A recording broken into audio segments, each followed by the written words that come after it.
I guess ഇപ്പോൾ കേരളത്തിൽ may be students abroad പോയി പഠിക്കുന്ന ഒരു ട്രെൻഡായിട്ട് maybe 3 or 4 years maximum. But then for me it's been a dream for around 8 or 9 years since my childhood or since my lower primary section. I always wanted to go abroad and pursue a career over there. So I always pray to God like ഈ ഒരു കാര്യത്തിൽ വരുമ്പോൾ എനിക്ക് definitely crosses തരരുത്. വേറെ എന്തിൽ crosses തന്നാലും ഇപ്പോൾ even German എക്സാമിൻ്റെ ഇതിൽ ക്രോസസ് തന്നപ്പോഴും I was able to take it.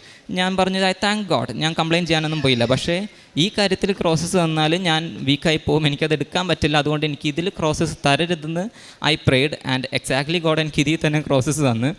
So എനിക്ക് ആദ്യം ഇങ്ങനെ ഇൻ്റർവ്യൂസ് ഒന്നും കിട്ടിയില്ല and I was waiting. And one day ഞാൻ ഏജൻസീനെ അഗെയിൻ ഞാൻ കോൺടാക്ട് ചെയ്തു. അവർ സ്റ്റിൽ വെയിറ്റ് ചെയ്യാൻ പറഞ്ഞു.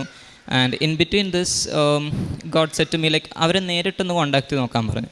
സോ ഞാൻ ജസ്റ്റ് അവരെ നേരിട്ട് കോൺടാക്ട് ചെയ്തു. അപ്പോൾ അവരെന്നെ തിരിച്ച് വിളിച്ചിട്ട് ജസ്റ്റ് ഒരു എൻക്വയറി ഒക്കെ തന്നു, ലൈക്ക് പേരെന്താണ്, എന്താണ് ഡ്രീം എന്നൊക്കെ ചോദിച്ചു. അങ്ങനെ ഒരു കാഷ്വൽ കോൾ. അപ്പോൾ ഞാൻ